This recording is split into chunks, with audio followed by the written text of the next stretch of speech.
In Edinburgh in August anyway. Okay. So it's probably just going to be like a little test to see how it works. And then I'll continue the bit. And then when I'm back from Edinburgh, we can rehash it. Oh, you have like a little monitor on your phone. I do, yeah. Professional shit, man. Well, you know, I'm just trying. Yeah, that's good, man. Yeah. I'm just trying as a good. There's an Israeli comic, which is a friend of mine, who's like the biggest comic in Israel at the moment. And every time you give him a compliment, he says, "Yeah, we're working." But it's true, man. It's such a good attitude, you know. Yeah.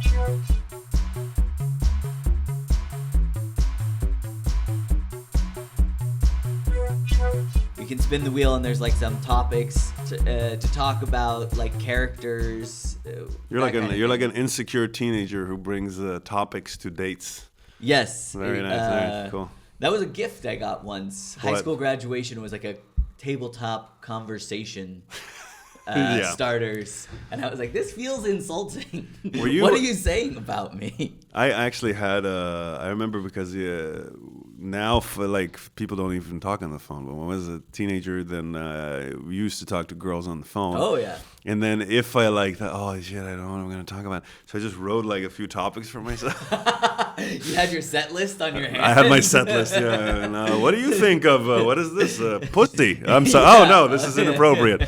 And then you learn, through time. You're like, don't say that. Okay. Okay. Vagina, and then she hangs up, and then Yeah. slowly you're like, the weather, and she's like, okay, yeah.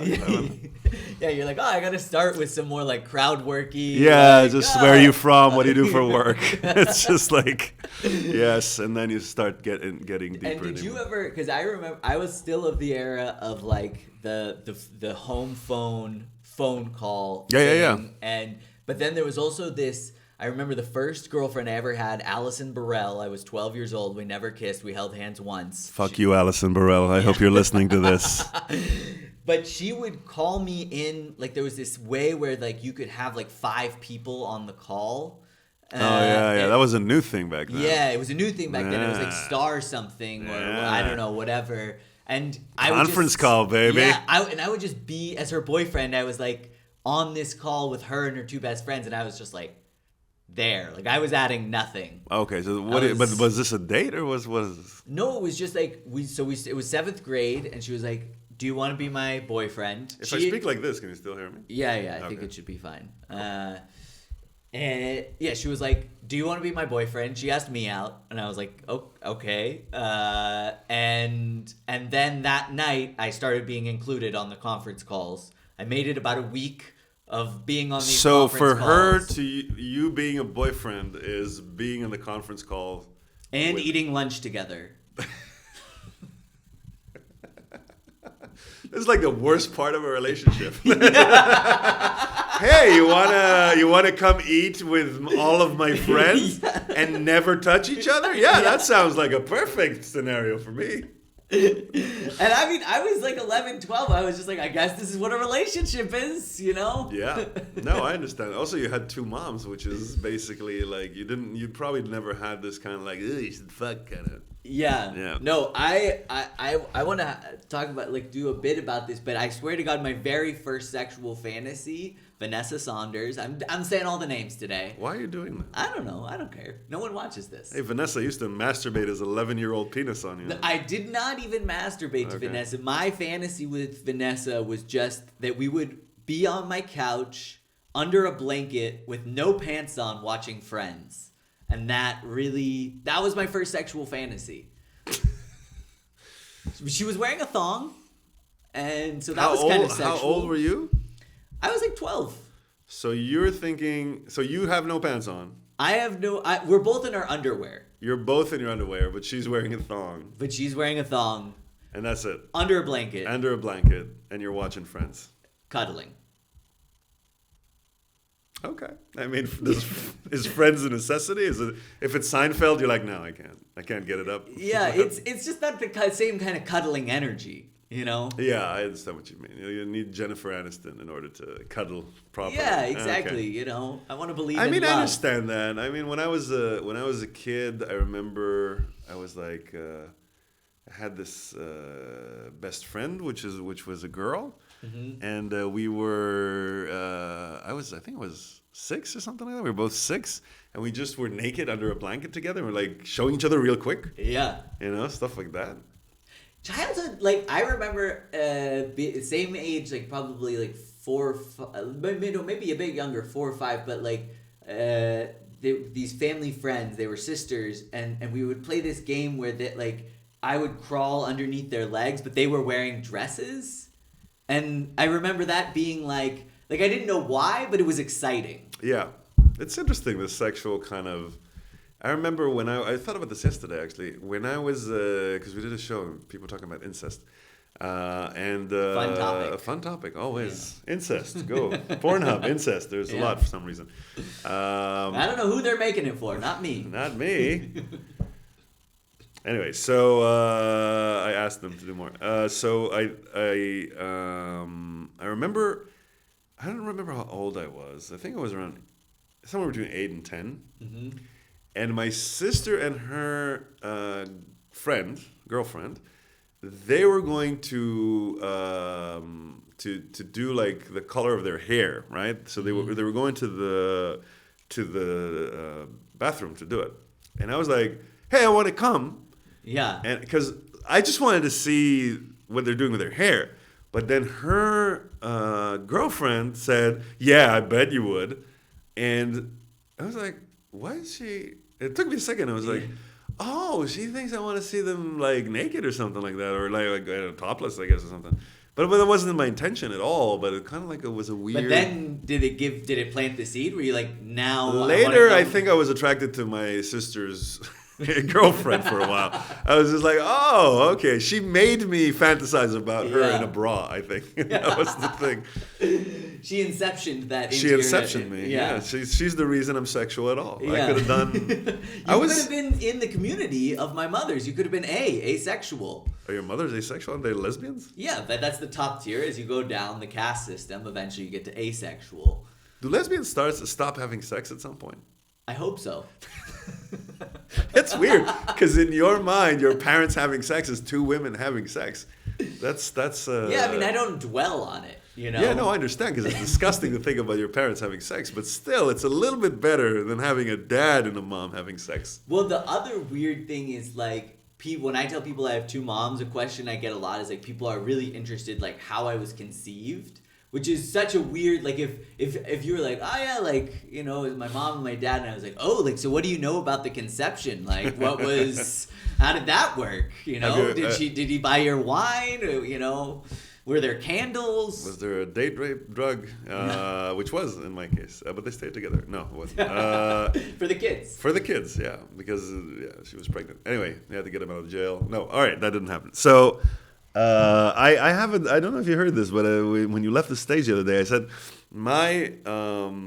I always want to imagine your 2 moms separating and making you. You know, like you just come out, but 32, like you just come out exactly the way you are now. It's just like a weird cocoon type situation where there's a lot of like weird, disgusting like liquids on you, like these movies. Like, have you seen the episode of It's Always Sunny in Philadelphia where Danny DeVito comes out of the couch? No, I don't watch that show really. It's brilliant. I've heard like a lot of people say it's. But I just imagine me covered in like afterbirth. Yeah. But like out of breath. Like I've been holding my breath in there, and I'm like for 9 months. Yeah. Yeah, it kind of that's what I imagine you come from. Yeah, well, I think it's close. I don't know. Yeah, I mean it would be nice, you know, if they kind of figured out a way to do that where lesbians don't need semen. They can just create their own kind of like but the birth process would have to be so. One mom is like your top half, and the other mom is the bottom half. So it's like a centaur situation. Yes, yeah. And they're both kind of weirdly alive and maybe even communicating. It's like, oh, he moved, oh, he kicked, you know, like something like that. And then at the birth, they both feel, oh, it's coming. And then they go to the hospital, or they don't even, maybe it's a natural birth. Of course. I mean, they're lesbians. It's probably a home Probably, birth. yeah, probably. It's in a bathtub. There's with another lesbian there. Yes. Fucking Enya's playing. Yeah. Sounds all right. So then they just have to connect at the pussy. Yeah. There has to be like a weird kind of space, those movies where the shuttle connects to this. Yeah, there's a docking. Yeah, there's a docking situation, Okay. and then they like just slowly there's like a point where they go, instead of push, they go pull, and then pull. And I'm imagining it still hurts in the same pushing. It's sticking, it doesn't want to come undocked. No, it doesn't. But it's like there's also like a weird connection between this part and this part, and now they're connecting. Yeah. But there's a part that just doesn't just want to stay inside in a weird way, and then they have to like disconnect, and then and I like to imagine that one of the mothers is pretty bummed that she's the bottom half. She's like, oh shit, god damn it, I'm just all fucking. I thought I had the head. Knees. What was I playing music for this whole time? The other one's like, well, he's gonna think with you sometimes. Also, she farted more the whole time. She doesn't. And then the first thing that comes out is the ass. So your ass is just out there. Yeah. And then slowly just the rest of it and just and you make this weird noise. You're like I cough something up too, I'm imagining. You cough weed up. Yeah. It's just a full nugget. It's just a nug. And then I'm like, it's CBD. No, they have to freeze it, and then if you have cancer when you're an adult, you'll have a nice time dying. Well, okay, so we're nicely into the podcast now, which I feel like is a good time for me to say, why don't you introduce yourself for the people who Oh, I hate that. We just talked about this. We hate introducing ourselves. Yeah, but just, you could say your name, No, I understand. It's plug a necessity. your social media. I mean, the links will be in the description, but it's necessary. It is necessary. Because if you ever become world famous, I will use this clip as kind of clout chasing. Of course. I'll be like, I had him. He was on the pod. Well, this is good because now you're invested in my success. I'm fully bought in. And I'm also somewhat invested in your success, Yeah. even though it's probably going to be the worst episodes. People go, just kidding. So my name is Ori Halevy. That's my name. And it's weird because we just talked about it. Like the fantasy of a comedian is not having to say his name. Like you just want to walk into a room where people know you, so you can skip all the bullshit of the beginning. Yes. But then we also understand it's necessary. So it's just So my name is Ori. I do comedy. I'm from Israel originally. I'm now in Berlin. I run shows in Berlin, and we do a lot of cool, interesting, different kind of shows. If you want to check it out, go to Epic Comedy Berlin on Instagram. We got all sorts of videos as well from the shows. I've been doing. I have. God damn it! God damn it! The episode is ruined. Don't go to Epic Comedy. No, please don't go to Epic. No, it's your mom's just sent me a picture of your birth. Cool. Nice. We're gonna put it up on the screen now. Yeah, it's gonna be. Wow. Oh, that looks oddly like a hippo. Yeah. Anyway, so Epic Comedy Berlin, right? Check it out, Epic Comedy Berlin. It's they have a lot of great shows. Yeah. I've never been on. This is true. But I hear that it's nice. Yes. So you might be soon. Okay, I'm giving my fingers crossed. Look, we only bring the best, so it's a problem. No, but I know I'm technically not an award-winning comedian, so yes, which stands in your favor. Yeah, actually, okay. So anyway, we have got like different shows. We bring professional comedians. We have a philosophy versus comedy show. We have a improv from notes from the audience show. We got all sorts of different shows. Check it out. And that's the shows that I'm running. I'm also a comedian myself, and I do stand-up comedy. I do a lot of improv. So I improvise a lot of, not just like what people call crowd work. It's just I just improvise material all the time. And I feel like I'm slowly getting better at it. I guess that's nice. So, and I'm Jewish.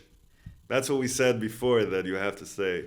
You gotta Jewish. say it. And actually, the funny thing about being Jewish is the birth is very similar to the lesbian birth. That's from true. what I hear. That's true. So what happens is your mom is pregnant, but then the devil comes. And okay. The devil has to connect. I thought that was the rabbi the whole time. That's the devil. No, the rabbi is next to it jerking off. Okay. But he has to jerk off. And almost the point where he ejaculates. Then the devil. Is that in the Torah or whatever? That's it's in the Torah, but it's not subtext. You have to like open two. Yeah, but you have to open like 2 pages that you didn't know that you can open. Oh, they're like stuck. Exactly. Okay. The rabbi's semen is closing. So the devil comes, puts the horn inside, and then he pulls out the baby.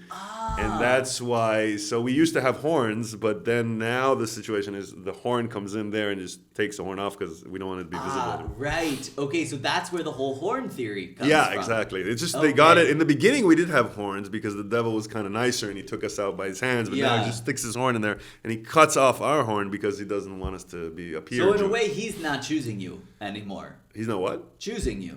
No, he does. He does show up. He shows up, but he's not doing it with the love of a chosen person. No, he's kind of over it. He's kind of over it. He's kind of like he's thought we would be better at being evil, but yeah, he was like, I gave you the media, the banks. What do you need? We're just disappointing. Yeah, and so but you grew up in Israel. I did. Formerly known as Palestine. I haven't heard of it. Oh, yeah, me neither. I've heard it was there. I don't know exactly. Yeah. People talk about it. I don't know. But what? So were your parents? Did they like emigrated to? Yes. So my mom is a Holocaust survivor, which makes me special. Because it's the rumors are true. The rumors are true, yes. There was a Holocaust, but it was more like Disney World, really. It wasn't like as they said it was. Yeah. They didn't really kill anybody. It was more like, just the rides were really dangerous. Yeah, it's also like, think about it as a ride. It's just like, here's the ride where you never get to see your parents ever again. That's a nice one, It's you're 3 years old, let's go. So, yeah, you have to be this high to get into it. Do they have the pictures on the way out? Like, do you want to take a picture? Yeah. Your parents are like burning up, It's very nice. So we have the gas one. It's very nice. It's like the roller coaster train that leads to nothing at the end. Yeah. It's just very nice. It's just Poland. It's just Poland. That's horrible. I hope Poland doesn't even have amusement parks. Honestly, it's just like you're not having fun because you're in Poland. This could be the best ride of your life, but you're like, I'm still. The punishment. Is the end of this? I'm out of Poland? No. Yeah. I mean, that was actually the best thing about Auschwitz. At the end, when they died, at least they weren't in Poland. So Ori likes dark comedy. Yes, I enjoy it. That's what he likes. No, I like all sorts of comedy. I like complex, interesting comedy, but I'm trying also to be kind of shallow recently. Because I also like the little stupid things. And I feel, what happened to me the other day? We did a show, and there was this guy, Iranian guy, which obviously I didn't like. No, he was a cool guy.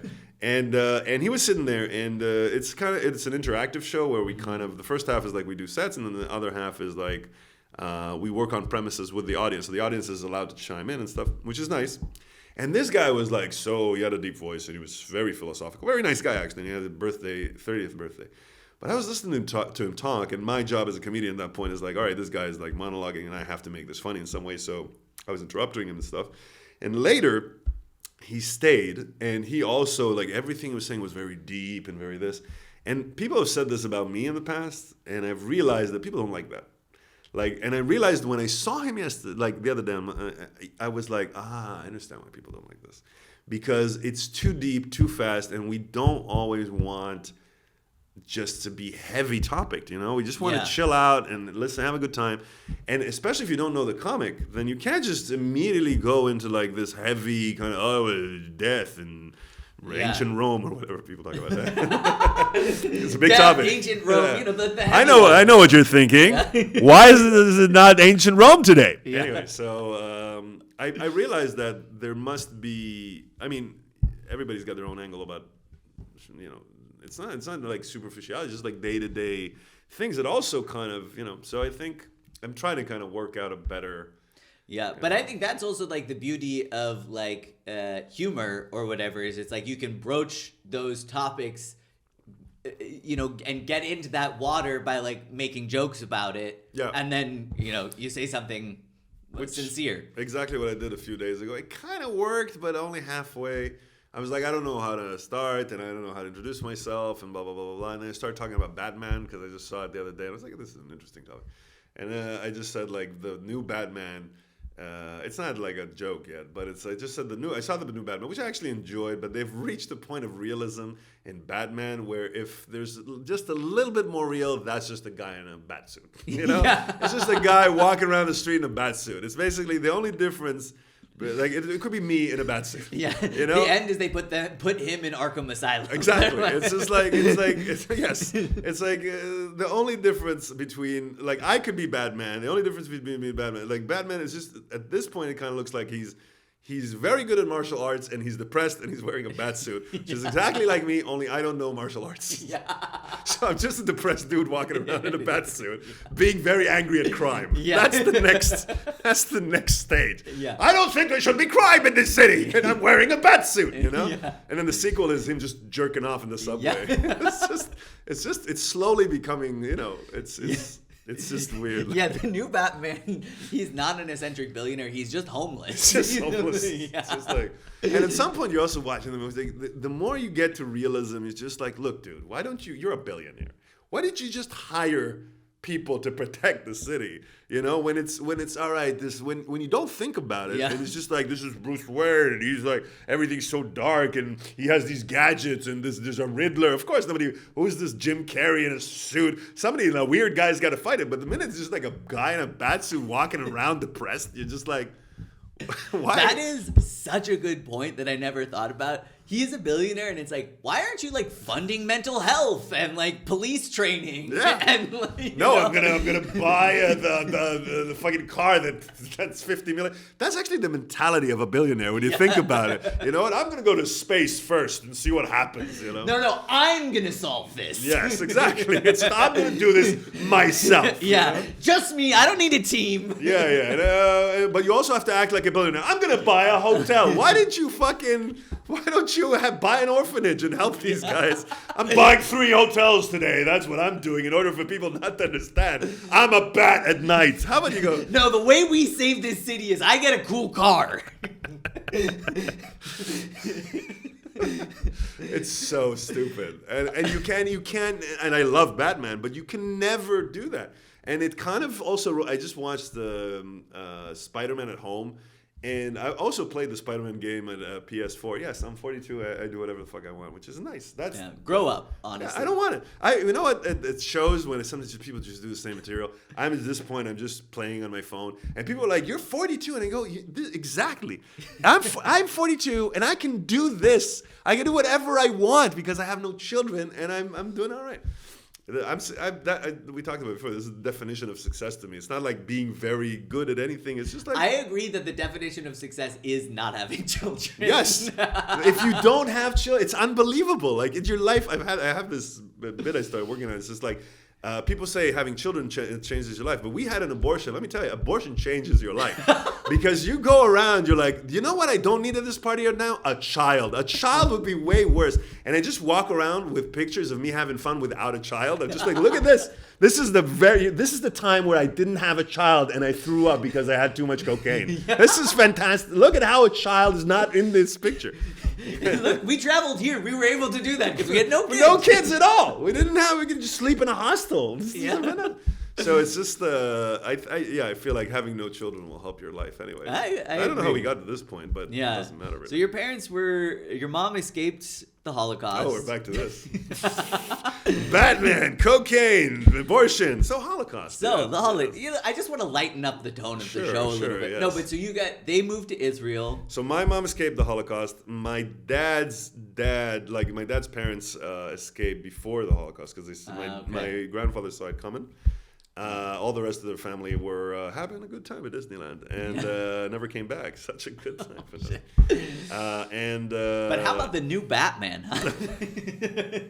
You know what I'm missing, man? A little mustache. It'd be funny if he takes off the suit. It's just a little Hitler mustache. It's like, I only save white people. Yeah. Have you ever seen him save black people? Actually, now that I think about it. That's another good That's point. A piece of shit. That's an Aryan. That's an Aryan white. That's actually why he's not using his money to fund the program. Yes, exactly. I want to pick the people we save. Yes, exactly. He's like, I want to do a white orphanage. We can't do that, Bruce. All right, I'll just save white children, okay? So, so your parents immigrated. I like the idea. He takes off it's just a swastika on his forehead. Thank you, Batman, for saving me. Batman meets American History X. That's a movie we should make. Yeah. Let's fucking make that movie. We should make a sketch like that. That would be a cool that would sketch. Just a neo-Nazi Batman. It's just like, Alfred, what'd you do today? I saved some people, but they weren't Jewish or black. They were all, I saved some white. I saved one that was gay, and then I found out later, so then I, threw him back in there. He's in Arkham right now because you got to get over that mental illness. Yeah. Anyway, so my dad came from his parents came, so they met in Israel, and then they fucked. Okay. Repeatedly. Okay. Repeatedly, at least 2 more times because I have a brother and a sister. Older? Older. Yes. Okay, so you're the baby. I am the baby. It's a weird thing when you're 42 big old and you're baby. Big old baby. And then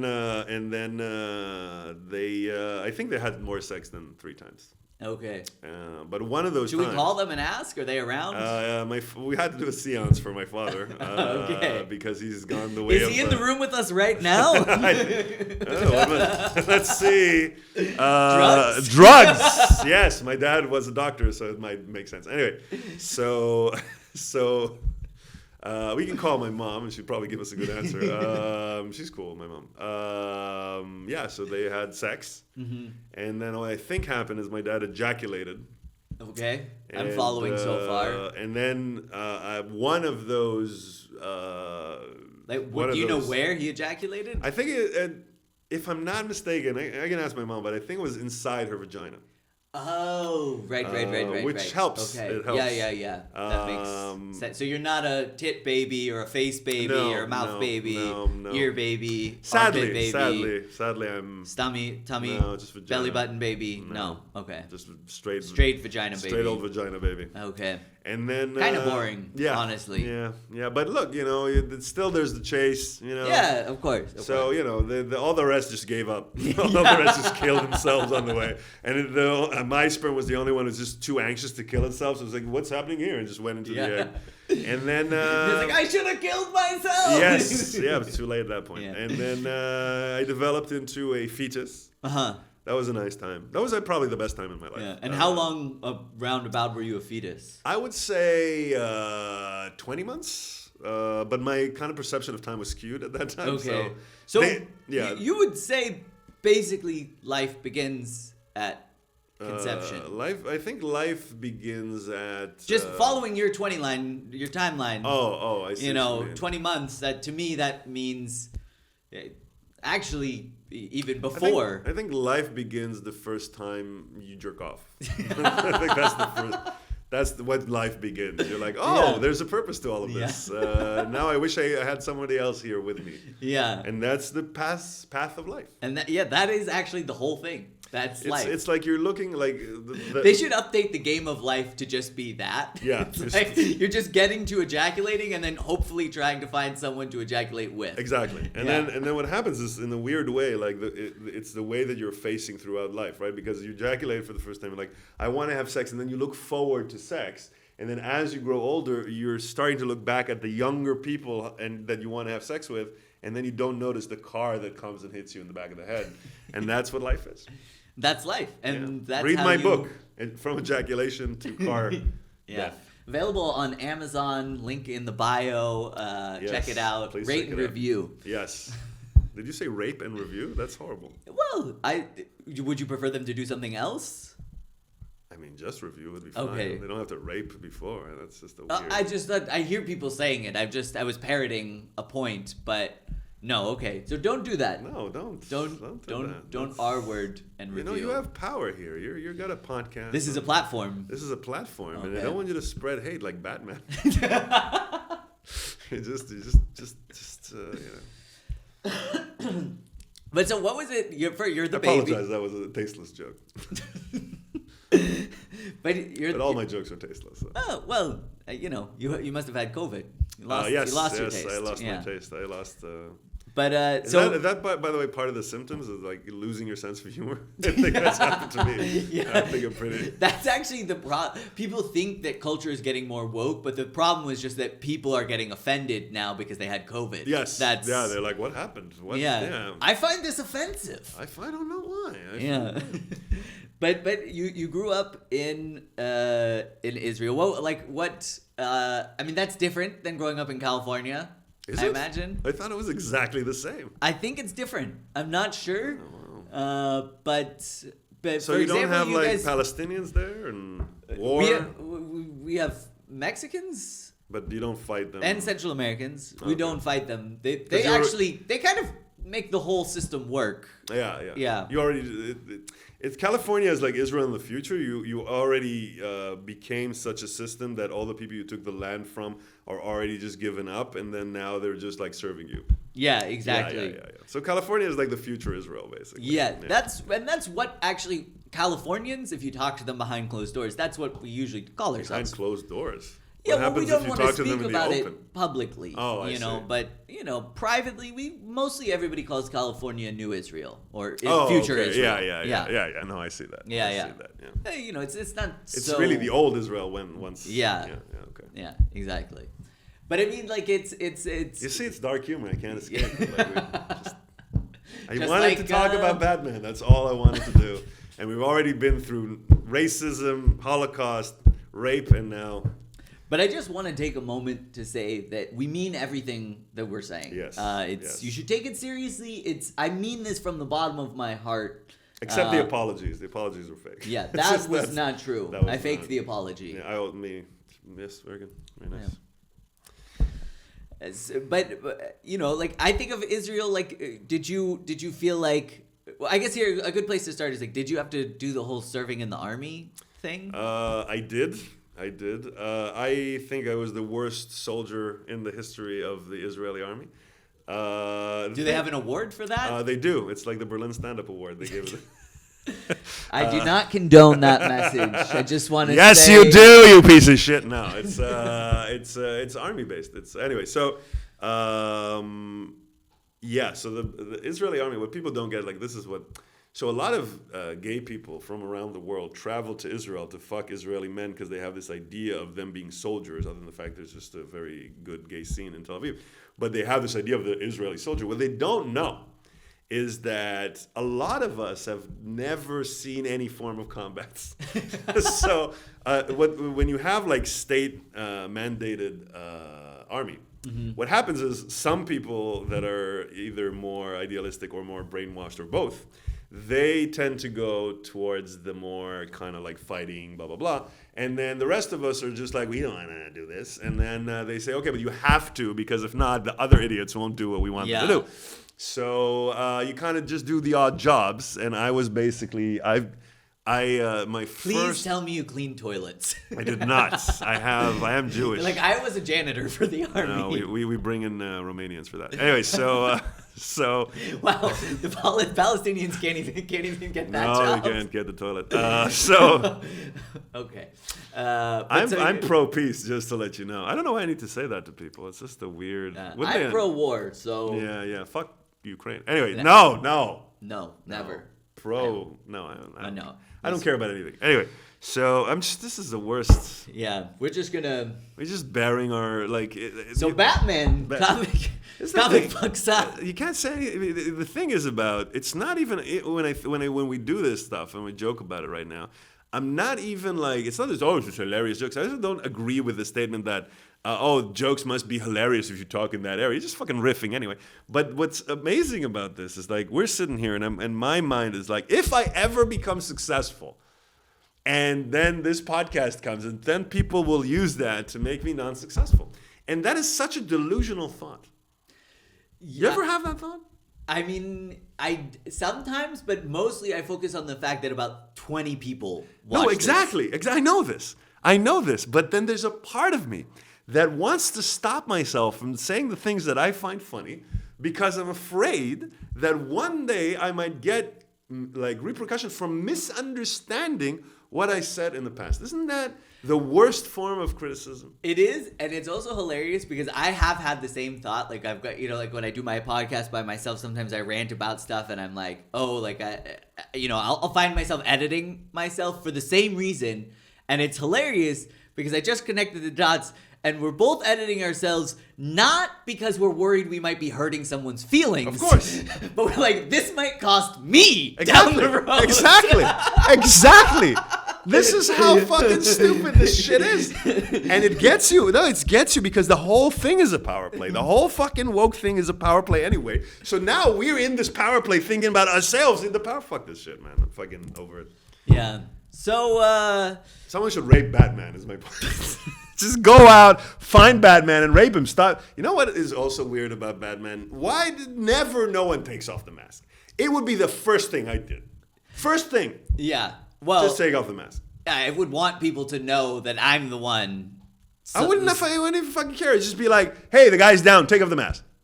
Just take it off. Oh, you mean other people taking off his mask. Of course. I thought you meant as Batman, because I'm like, as Batman, I would want to be like, look, guys, it's Bruce. Like, I'm the one doing all this. Look at me. Yeah, but you're not. Bruce Wayne he's depressed. He doesn't want people to see his face. Yeah, but when I was depressed, one of the things I would fantasize about when I would think about killing myself was who would come to my funeral, because I really wanted recognition. You're a narcissist. Yeah, I am hardcore. Who did you imagine would come? Obama? Would you come? No. More it was like, would the cute girl in my English class come? Like, is she going to be upset, This is amazing. So what you're saying is that you are so unable to get the cute girl from your English class that any sign of affection, including ending your own life, so you would be in a grave to see if this woman would come, and still you could misinterpret it. Maybe she says, this is very sad. I just think I'm just here for his mother. I just kind of felt like ending my own life would help me get laid. Yeah, that's it. That's the point of the whole thing. It's like, I'm going to kill myself and my penis. This is how Muslim terrorists start. Ending my own life will get me laid. But see, the thing is, I'm not as greedy as a Muslim terrorist. I don't need 70 virgins. I just need Becky from my English class. You know what I was thinking about? How old are these virgins? Oh God. Okay. That's the thing. We're definitely gonna get pulled up. No. I'm not saying for me. I don't believe in this thing. I'm just saying if you're a terrorist, right? Not that. Okay. I'll give you this. If you're a terrorist, your moral standpoint is not high from the beginning. Okay. But all right. Let's say if you're kind of like an adult human being. Mm-hmm. The only information they're really giving you, right, is that they're terrorists. That they're virgins, right? And you go there. What if they're like 6 years old forever? And you're not a pedophile. You're just a guy, who wanted to kill him. Innocent guy who just wanted to kill himself with other people in the name of God. So to make the world a better place by killing innocent people, which is, the best way to do it. And then, after you've done such a fantastic deed, you go up to heaven where all the saints are, and you go there, and you're not a pedophile, and you're just sitting there, and you go, oh, they didn't tell me there were 6. I can't have sex with any of them, and now you just have to take care of 72 6-year-old. Forever. So you're the youngest in your family. There was no sexual innuendo in any of this. You're just afraid of me talking about 6-year-old virgins. I hope all 6-year-olds will always be virgins. There's no pedophile joke in this. I'm saying you're a terrorist, but you're not a pedophile, but they haven't given you the correct information. So, Holocaust. What was it? I think we had a talk about the whole 9/11 thing. I don't know who said that, but it was just like, do you think that the terrorists, before they, like, if somebody gets cold feet, somebody looks at them, hey man, you're gonna get so much pussy. You know how much pussy you're going to get just in like 5 minutes. We're going to hit that building and you're in pussy heaven, baby. Let's go! So what did your parents do for work? Well, my dad is dead, so he doesn't work anymore. That's a good thing. Yeah. Even though he did love his work. But he was a doctor, which just shows you he's a bad doctor because he died. What kind of doctor? He died, so, Yeah. Well, Doctors are not supposed to die. yeah, that was. But I also thought, Jews are not supposed to I die. don't know why you say I have dark humor. Jews are not supposed to die. We're supposed to die only when the Messiah comes, and then all the Christians will go to heaven and the Jews will go to hell. But that's where you have the babies anyways, right? The devil's pulling them out. So, Yeah, I mean, that's it would true. be... If you went to heaven, then there could be no more Jewish babies, which would be a problem. I guess. No, I mean, who needs more Jewish babies? Anyway, so my mom... We can keep talking about 9/11 and 6-year-old I don't virgins care, if whatever you want. you I'm want. just... You have 20 people. 10 of them are like, no. and a portion of those 20 people are like my mother's, my wife's mother. And just want to say hi, guys. Thanks for Hi. supporting. Don't forget to like and subscribe. I gotta say that you do have a differently vibed manhood. Mm-hmm. Because you're not gay, right? No, just No. small penis. It's just small penis. And are you bi at all? No. No. So you do have... My mom's brought me up to be like, you gotta love You gotta love the the pussy. That's Yeah, two lesbian moms. I get that. You know what's good? Pussy. Yeah. You know what's gross? Dicks. Dicks are disgusting. Oh, I wonder, is that a thing? Is like lesbian moms get really upset if their son is gay because he likes dick? Just You give it support the light. dick? Not in this house! Yeah. But what? Same sex, not the dick. Yeah. This is probably too real of a memory to share, but I have this very distinct memory of when you were like a small child and you get those little kid boners. Yes. And I remember being on the I couch. don't really remember them, but yeah. I just remember being on the couch and my mom was reading to me and I got like a little kid boner and I was just like playing with it, I was just pushing it against my blanket or whatever. All right. And she saw it and she was just like, put that away. Oh, And I feel like that so encapsulates my parents' whole approach to Did that scar my you? sexual. Did It they didn't scar scar you for me. life? It didn't scar me at all. I'm just saying, I feel like that is a great encapsulation You have of a- how we jointly approached my sexuality. So the dick was not a good thing. It's not. It was a bad thing. It was just put that away. You can play with that in your room. Is that made of plastic? No, so No. we don't want to see it. We don't want to see it. So your dad's a doctor. Yes. I wanted to say is I don't know, but I think that I grew up, my mom is a very strong woman. Mm-hmm. She had a tough life, and she's a very strong woman.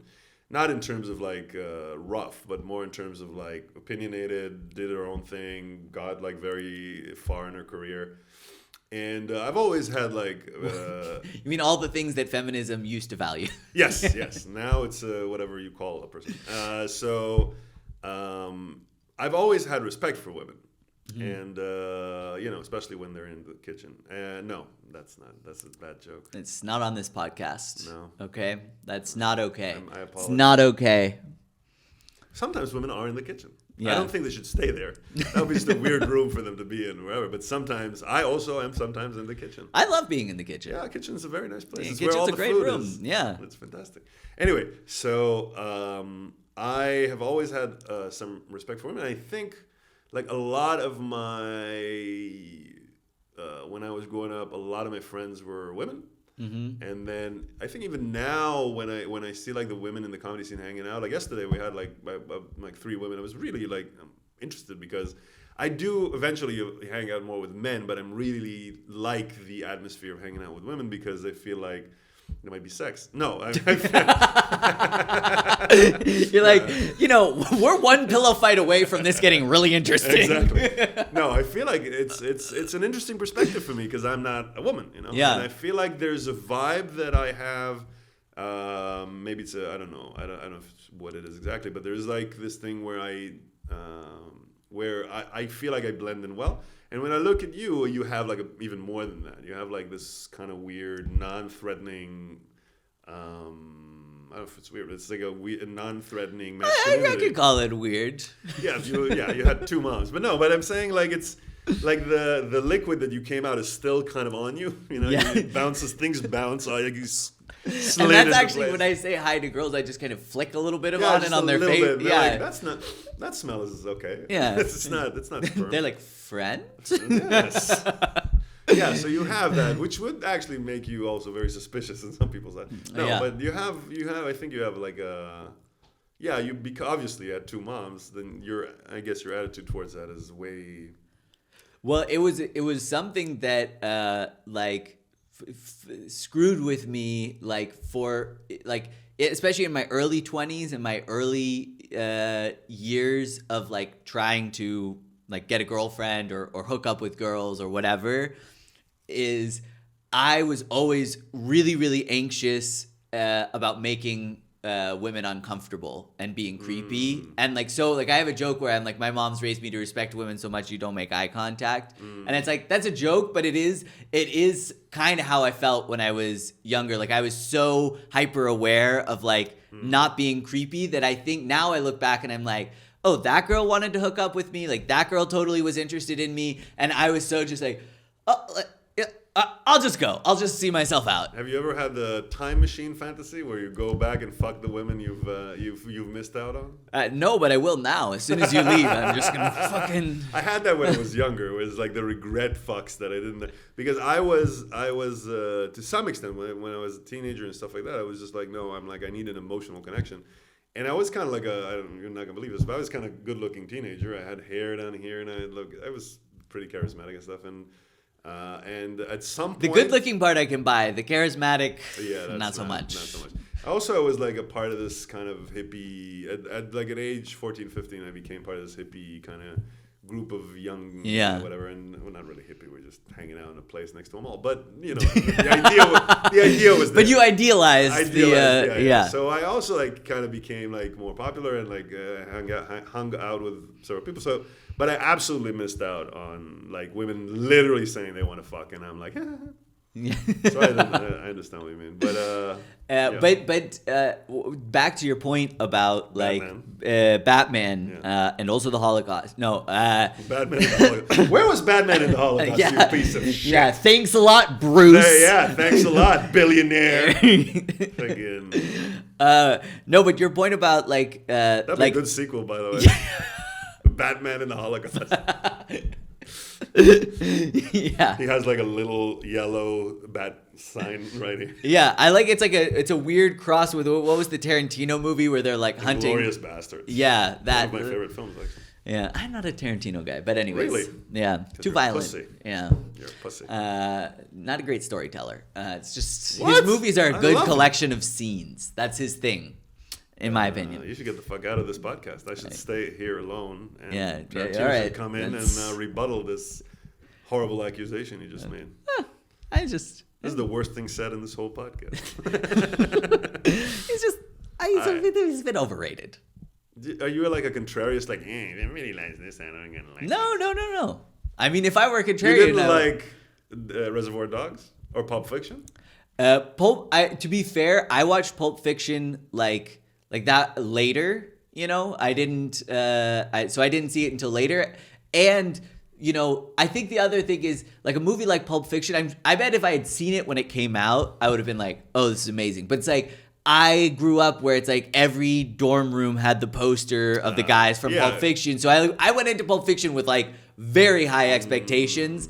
And I felt exactly how I feel like about a lot of Tarantino movies, which is it was like there were great scenes where it's like the look, the dialogue, the whole thing. But I'm like, these scenes don't connect into any sort of story that I care about.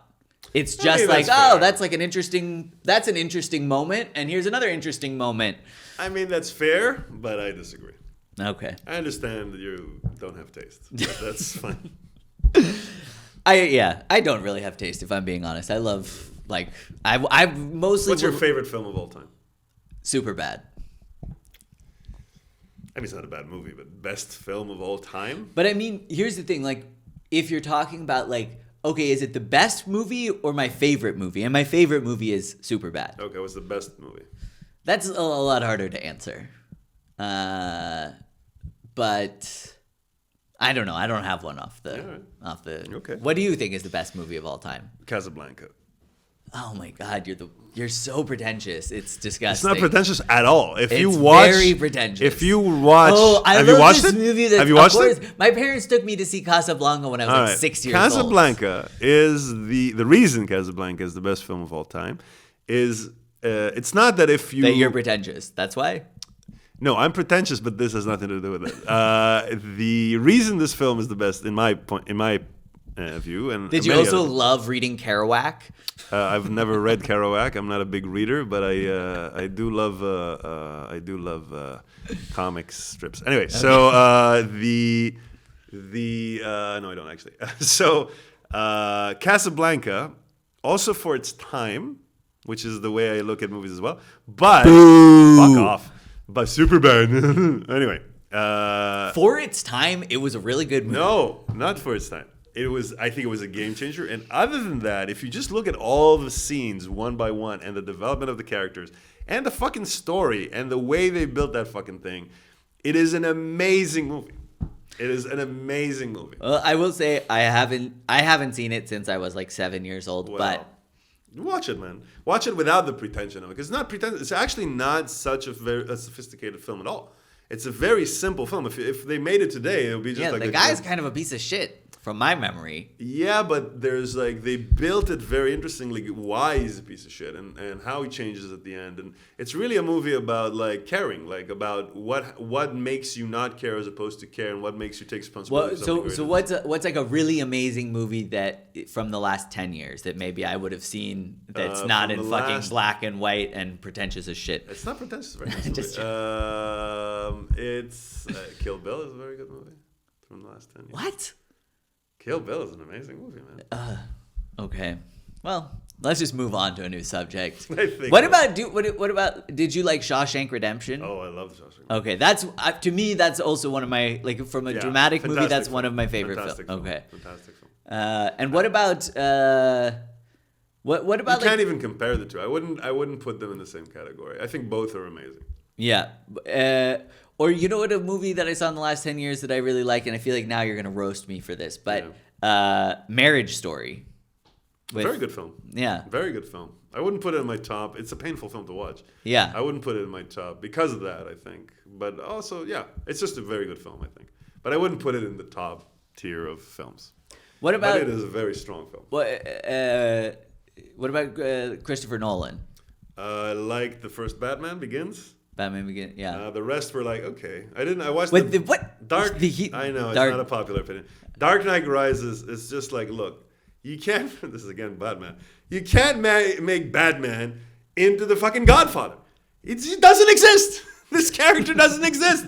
You get the Two-Face. No. I mean, Heath Ledger, fantastic actor, fucking OD'd on some bullshit to do a character. You OD. I'm just gonna die for a character in a film. It's stupid. Yeah, but he did get an Oscar that way. Yes, and also Will Smith got one. He's crazy too. Anyway, so it's just like, first of all, you don't die for a film. It's just stupid shit. Oh, he died for a film. It's Batman. Okay, he didn't. Yeah, die. but you don't know if the girl from English went to his funeral and that maybe made it for him. Maybe he's in hell going like, oh. Anyway. Yeah.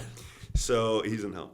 He's not Jewish. Anyway, so I watched them like, why is this movie so long? And why is this one boat? Like, this is not The Godfather. What about the Inception? I know now it's played out, but like the first time you saw it in theaters, that was... No, I've seen it 3 times since. I mean, if you scrutinize it, then it doesn't. The logic falls apart. But that's if you do it with any like, who are the hobbits and why are they going to the mountains? Yeah. Like, you know. It's a good movie, I feel like. I like it. Okay. Well, this was Patrick's Film Corner. Yes. Thank you for tuning in. I think we've come to the conclusion that Quentin Tarantino is, in fact, very overrated. Not a great filmmaker. You know what? It's amazing to me. Like, we talked about introducing yourself. I like how we started with the worst topics known to man. And then later, like, what films do you like? It's like it's the opposite of any, like, proper introduction. Yeah, that's how we do it on the Patchats. And what's amazing was it's worse for me to find out that you don't like Tarantino than any Holocaust reference you made the whole time. It's just amazing. I liked the. I'm probably banging a lot on this table. It's a good table. eBay Kleinanzeiger. I liked Django Unchained. Oh, really? Because it's black people? Yeah, you know, You're progressive? Is that what you're trying to say? No, I mean, no, I like the film too. It's but... just, you know, it just makes you think of better times, you know? Yes, I see what your point is. Yeah. I liked it too. I don't think it's Tarantino's best film, but yeah, I liked it. It's a good film. I like the guy Christopher What's-His-Face. Yeah, Christopher What's-His-Face is a good actor. Even Anyways, though he's got a little bit of a shtick. Yeah. But so, where we left, I don't know how we got into this Tarantino film thing, but the point that I wanted to talk to you about was this comment you were talking about with women, like hanging out with women. Yeah. And what I was going to say about what I like about hanging out with women, and I want to hear your opinion on this, is like, I kind of feel like a lot of times the conversations are a little bit more interesting. Like they get into it in a way that like sometimes guys are not up for. I agree.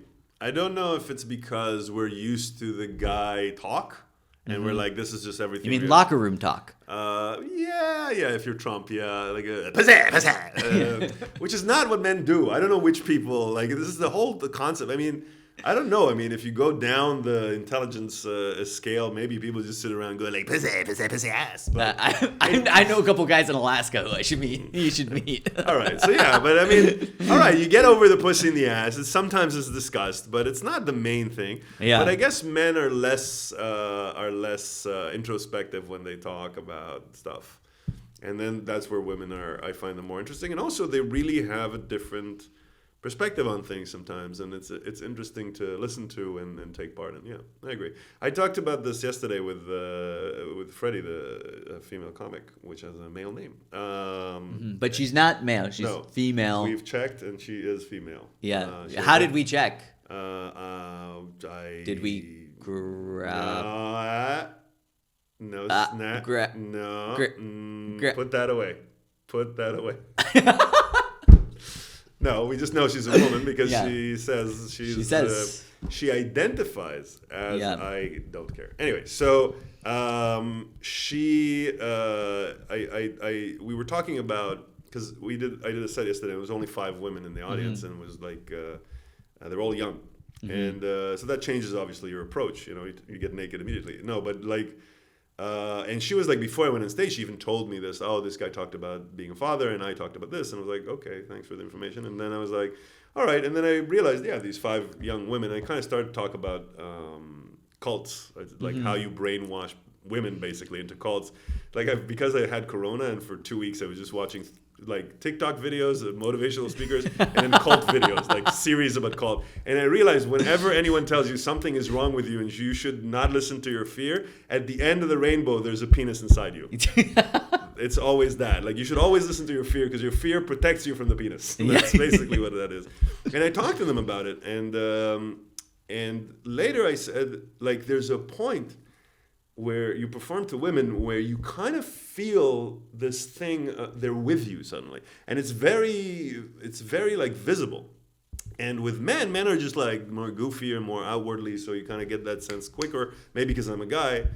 But then I talked about it with Freddie later, and she said, it's like the feeling of being seen.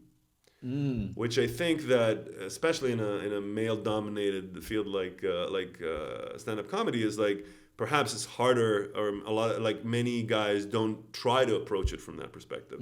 And then maybe that's a lot of the times when females feel like, oh, there's a female comedian. It's not about her gender. It's more about like, okay, I can connect easier to what you're saying, where men maybe would do less effort to try to get to where women would be felt more seen, let's say, while you're talking about something. And it's a very pleasant feeling. And then I asked Freddie what she thinks about. And we kind of have this discussion, and then I think that, for example, when you go on a date, right? So the guy's mind is more.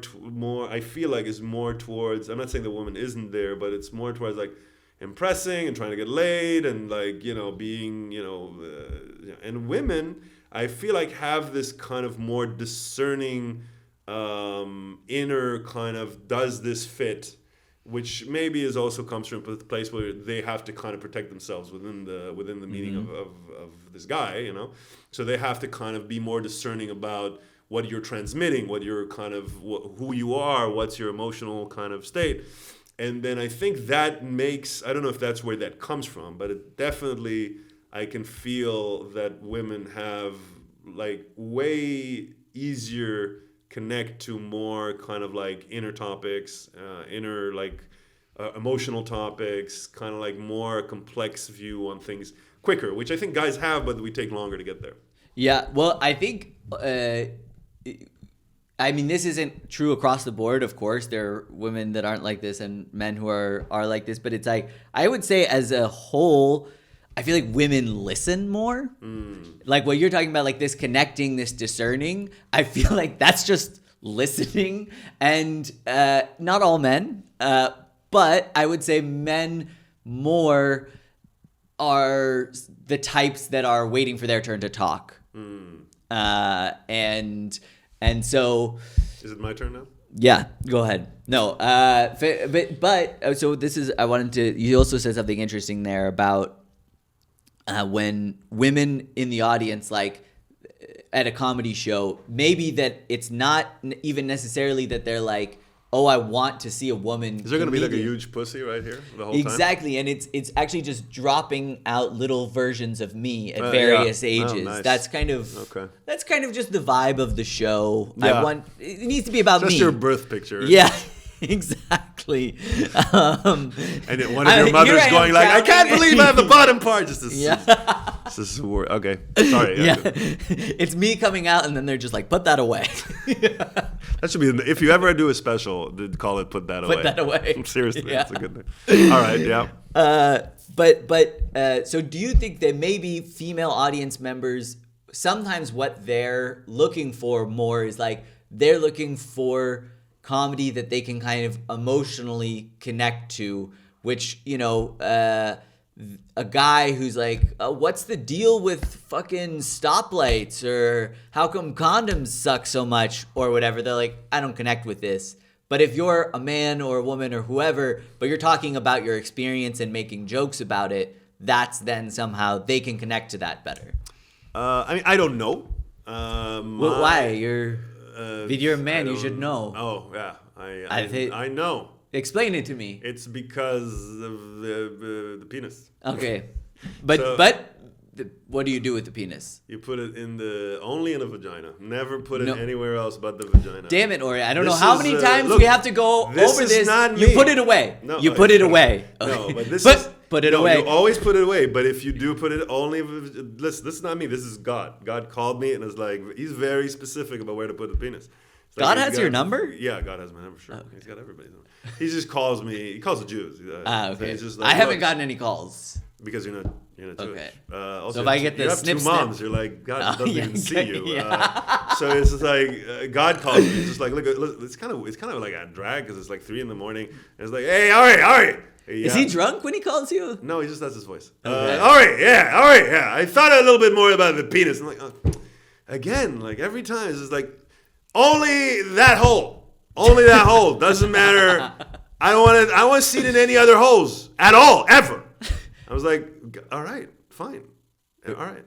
Okay. What if it's a woman's ass? I don't know. I think about that. And then he just calls me. And then he just hung up. You didn't push back on that at all? It's God. Yeah, but for the rest of humanity, I mean... I tried once. I was like, look, I have a friend. It's like, I don't care about your fucking friend, Ori. I want the penis in that one hole. If that's all you understand me? It was like, you can't. It's very hard to talk to him. It's biblical. It's a whole thing. Anyway, so just want to say to my neighbors, I'm sorry. Why are they screaming about penises? I don't know if it's an emotional thing. I think it's. If I would have to guess, I would say because I am trying to deal with this topic recently. Like I think it's a matter of perspective because women and men will laugh from the same thing. Obviously, you talk about some stupid shit like Batman or whatever, they will laugh if they find it funny. But let's say I had one set where I was like looking at penetration from the perspective of my wife. Mm-hmm. And I was like, I don't see what she gets from this. I don't understand. Like, first of all, I'm very hairy, and it's just from her perspective, it's the rug coming in and out of her body. And I said, maybe she's enjoying it the same way that people that operate rides enjoy the smiles of children when they leave. It was just like, I made them have a good time, but I don't see. So it's just like, I think the minute I kind of started, and that was like a 95%, it's not the same show, it's like a different show, 95% women. And they got really into it. They started like saying certain stuff and stuff. And I think it's a lot about perspective. And I do agree that when, I don't know if it has to do with women or men or whatever, whoever is, I feel like when I connect more to a personal thing and not try to be very like, macho about it or protective about it, then it connects a broader, it anyway creates a broader connection. Yeah. But you can also really speak, like, of course I'm not a woman, but I can speak about women in the way that I see them. And even if I make a mistake in that way, then the women in the audience might correct me, but at least the fact that I am trying and making an effort to put yourself in that perspective, put myself in their shoes, or because I am interested, like it's an authentic interest. I'm not trying to just half the audience. It's just like I am really like, let's say if I talk to these young women, right, and I'm trying to tell them like, look, don't, I'm in general, I'm trying to say, anytime there's a motivational speaker that's talking to you, of course, there's a different perspective of all this, and there's a lot of stuff, and I want to tell the whole bit. But the point is, what they're telling you is that you're not good enough. Mm-hmm. Anytime a motivational, have you living your dream? What they're saying is like, you're not good enough, and they're hitting your insecurities. And the more they do, it's really easy. It's like the anti-Buddhism. Yes, exactly. It's the anti-Buddhism. It's just like, I'm going to make you feel insecure about yourself. And then you're like, oh shit, and then maybe this person has the answer. And at the end of the rainbow, there's a penis.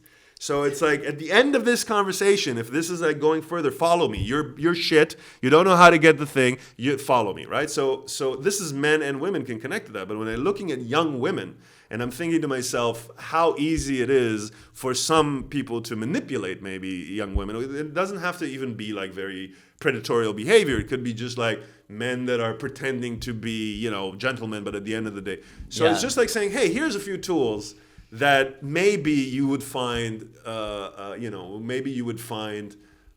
useful. Just from a perspective of I'm 42 and you're 20-something, I've thought of this more than you probably. So I think there's something to that, Yeah, I agree. Well, so we've already done an hour, so we should kill ourselves. That's the end of the podcast. Every end of podcast. Every end of podcast, I kill myself, and Becky still doesn't come to my funeral. It's very disappointing. Becky.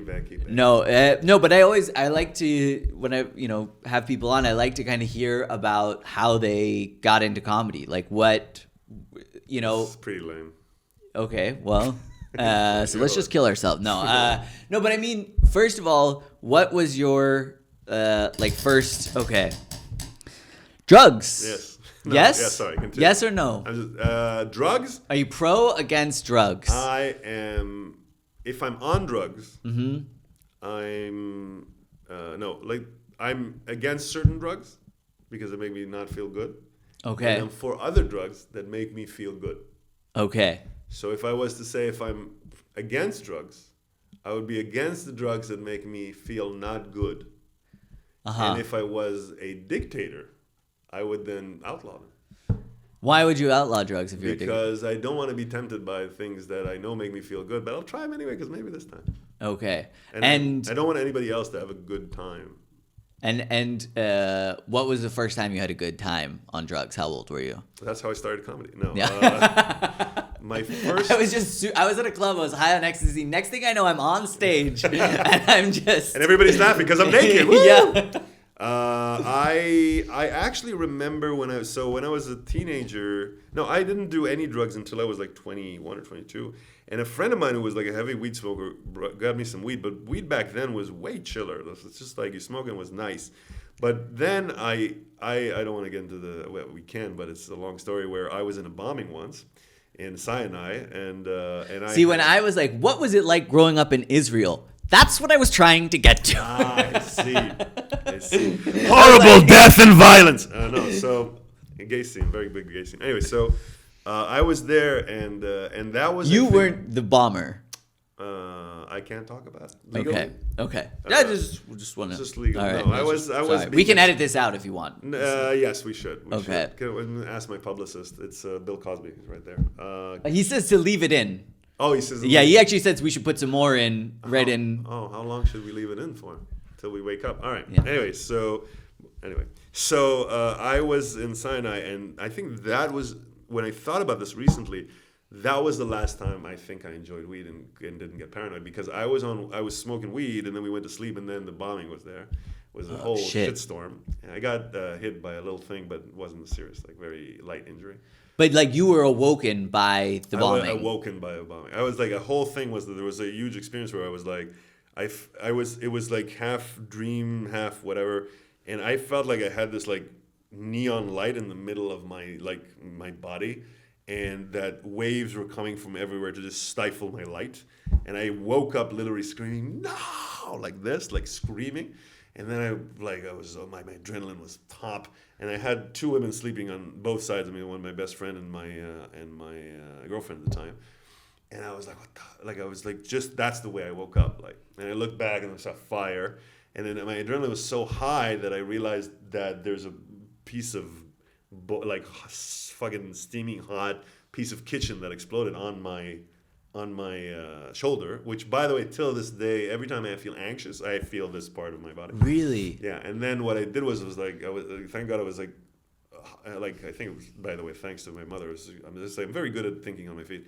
So it was just like, I can't throw this here. And there was nothing behind me. So I threw it down. So it kind of hit my leg, and then it went down. What was I making? And so the weed. And then, so that was the last time I could have weed without being But then, like, you guys, like, you get the girls up I and grabbed them and we ran. I said, leave your shit. We're running. And then we started running to... This is Egypt in Sinai, so there's no lights, and we're all running to the same place, and we're all the Israelis underneath this hill, which is not a good idea generally, but because someone would just come in with a But you kind of feel like you all have to be together, and then we found the quickest way out of there. Which was basically, and I'm always like, but the strongest point that happened to me in that time, in that place, was after this, I was like super hyped, and I've never had the instinct like I can kill someone. But then someone started walking towards me, and that guy was an Arab. And I was like, and my entire body was like, if this guy does anything, I'm going to kill him. Yeah. I was literally feeling that way. And then he stepped closer and closer, and I was like looking at his hands, and looking at him, looking at his hands. I see his hands are empty. So I'm like, I'm still like fucking hyped. And then he walks over to me, and in Hebrew, he says to me, how do you guys live like this? And I was just like, cold sweat. And it's just like, fuck a duck, man. It was such a appropriate thing, because it is just at that time where people say this is not a racist thing. This is not a race thing. This is bad people, and they're trying to hurt you. And some people have this ideology, some people have this ideology, but there's people on every side, you know? Yeah. And that just hit me on that moment. It was so correct, you know? It felt like the universe was like, yeah, this is a horrible experience, but this is like some level of mitigating, what you went through. And if you could do something like that, like what is like bomb people? Yeah, like I do that a lot at comedy shows.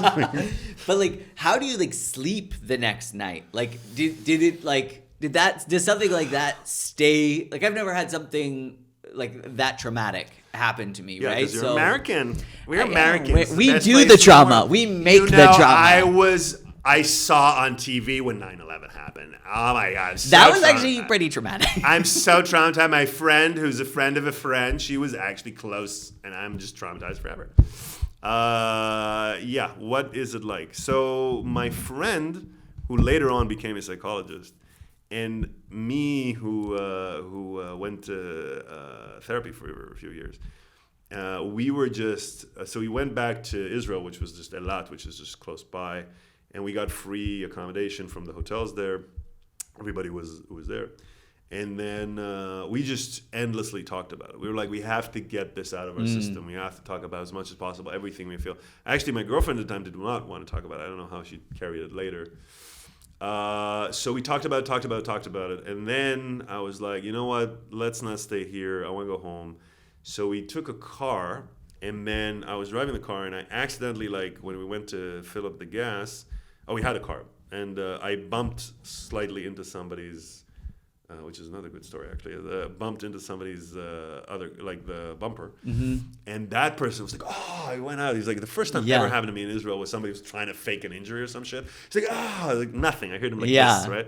And he come up and I was like, "Hey man, I just came from the bombing," and suddenly he doesn't have any neck pain. He was like, "Okay," but then he later tried to sue the company anyway. But at that moment, he's like, "Oh, okay, I'm sorry, I didn't know." I'm like, fucking asshole. Anyway, so and I said, like, I can't drive right now. So my girlfriend, which was like totally blocking this shit out, she was like, I'm gonna drive. I was like, okay. So she drove us home. But then later, I kind of like was okay with it. Whenever anybody would close the door, I would just be like, stuff like that. But I think only years later, I kind of like, I have a little bit of post-trauma, but not like major. I was an anxious person before that, but a lot of I developed a series about post-trauma, and I learned a lot about the little effects that had on me. Like, it's a matter of trust, for example. Like, there was a conversation, my mom said, "Don't go." And my mom is kind of like a super, she says no. And did she say, "I told you so"? No, she didn't say that. No, she's not a dick. I said, she was worried. Strong, not a dick. Yeah, she was super worried. But when you look back at it and you go like, my mom said I shouldn't go, but my mom is this type of person who says, like, she's protective. She's like, don't go here, don't go there, don't do that. Of course. So obviously she said that about this, but that was the time where she was right. And there's a part of me that I realized later was like that maybe I can't really trust myself because I went to that kind of place. And so these are little things that post-trauma, like, no, you're just, shit happens. Yeah. I've been trusting myself my whole life. This is one situation that was in. So, it's not at that time that my mother is correct, which is more of the voice of anxiety, that then anxiety uses that to tell you, like, you can never trust yourself. Everything has to be super protected, So, and that, by the way, is a lot of, if you ever want to understand the Israeli or Jewish kind of trauma, a lot of it is that. It's like it's hyper protectiveness, like, through the shit. Yeah, I don't like understanding things, so I just, it's a cool story, though. I see that on you. Yeah. I see, like, you're more like, yes, talk to the mic and I'll... Yeah, I wasn't, actually, I kind of tuned out there. Did you? But, no. Because you're a good listener. I'm a good listener. Mommy put that away. Yeah. Put that away and listen. And listen. Put that away and listen is a better name for your... Yeah. Put that away and listen. And that's how I started comedy. Yeah, now I just have to write like 50 more minutes of material and ready. Yeah, exactly. Yeah. 55. Anyways. And you has to make that 5 good first. Yeah, then I'll be somewhere. Yes, yeah. then you'll have a good 5 minutes. But so you don't want to talk about the comedy thing? No problem. I started. I guess the question I want to hear is like what I always like. I want to hear a question. The question I want to say is, Maybe do you have a memory of like the first open mic that you went to, and what was that experience like? So I have. So what happened to me with comedy is like I did it. I started when I was a kid and I restarted it when I was older.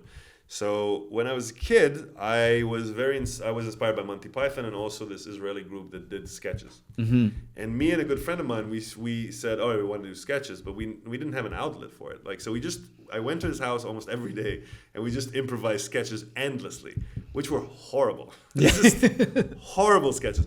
But I was also I studied theater in high school, right? So we had the room and we played with the lights. We did like all this crazy stuff. And then one day, one of the guys from that sketch show came to our school. And he was giving like a little lesson or whatever. And I said, where can I perform? And he just gave me a place. And I was like, oh my God, this is so... And my mom paid for the taxi. We went there and we performed. And so that day... So usually they performed, I didn't know this, but usually they performed in the small room, which is, let's say, 2 or 3 times this room, right? Mm-hmm. Small room. Yeah. I mean, like a regular room in Berlin comedy sizes, but like a small room. I don't know. So, and that's where they usually do it. But that day they had so much audience because the guys from the show performing that night that they just had a 200-seater, 300-seater, right? So... We're doing an open mic in a 300-seater of sketches that we have tried to, like, we've made 6 minutes. We picked our best stuff. And he says, you guys have, I think, 5 minutes or something like that.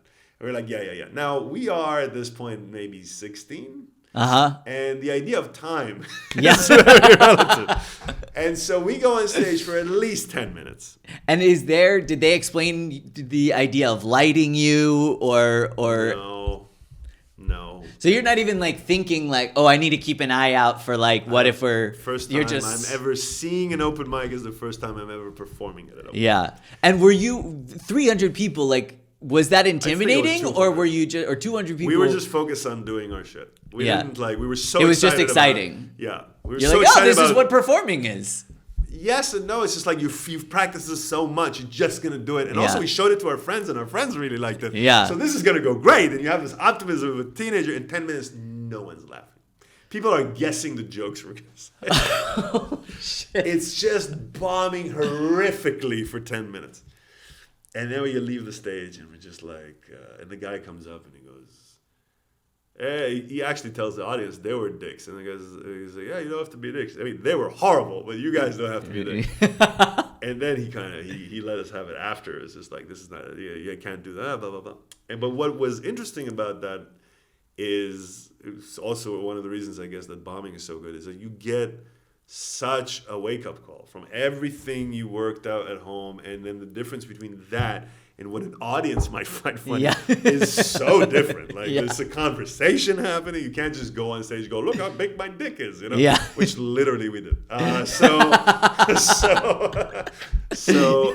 this isn't working? This killed with my 15-year-old friend. Exactly. You're like, my dick is so big. And it's, I mean. You're like, that got an applause break with my buddies.